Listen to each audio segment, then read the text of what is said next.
After that timeout, you guys outscored 15-4 to end the half, kind of break it open. What was said in that timeout, and what did you guys take from it? A lot of yelling, pretty much telling us to wake up. A harsh but needed message. And that was really it. Telling us to wake up, do what we need to do, and just get to playing Carolina basketball. So. It looked about as angry as I've seen him in a while. He was so angry, he was wiping himself off. Yeah, it was up there. It was up there for sure. But we needed it, and glad we did because we responded right away. Why did you need it? We were asleep a little bit. Noon game, playing a team that's bottom of the conference. You may overlook it, and that's when things can go wrong. So I think that's why we kind of had that 4-point lead. Slowest start. We just kind of came out the gate expecting this for them just to hand it to us. But, Miami doesn't want to lose these games, so we kind of just had to understand that and then go take it. And you end up taking care of business. So what do you think overall you guys got out of this? Can't take nobody for granted, especially come March in the ACC tournament. And, after that, March Madness, wherever we are, we may play a team that, maybe isn't on the record, isn't as good of a talent that we have on our roster, but you can't overlook anybody because we know what can happen. And you know what happens when March comes. It's always a Cinderella story somewhere. So, in a sense, does it feel like you guys have been playing postseason basketball for a while already, just because there is not a lot of room for error? I think we've kind of had that chip on our shoulder, that extra edge, just like you said, because we don't have too much room for error. If we would have lost this game, we would have absolutely been done. We lose the game before us at Florida State, so we know it's kind of a do or die. We know the situation that we're in, but everybody's embracing it and kind of just taking it on the chin and accepting it. How's the locker room when you guys have so many people scoring and contributing this game and a lot of the games you've had recently?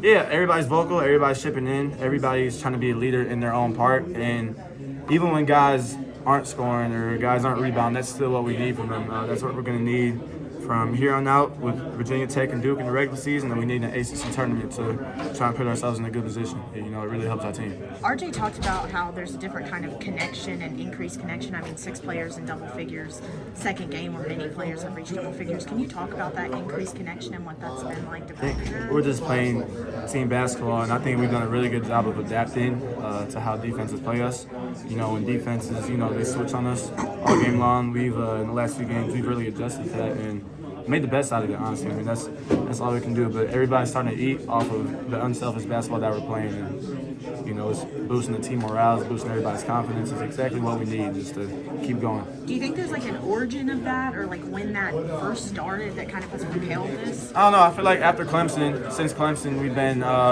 really kind of honing in as a team, playing team basketball. We've been playing for each other, and we've been playing with just the message that we don't want our season that early. We enjoy each other. We love playing with each other.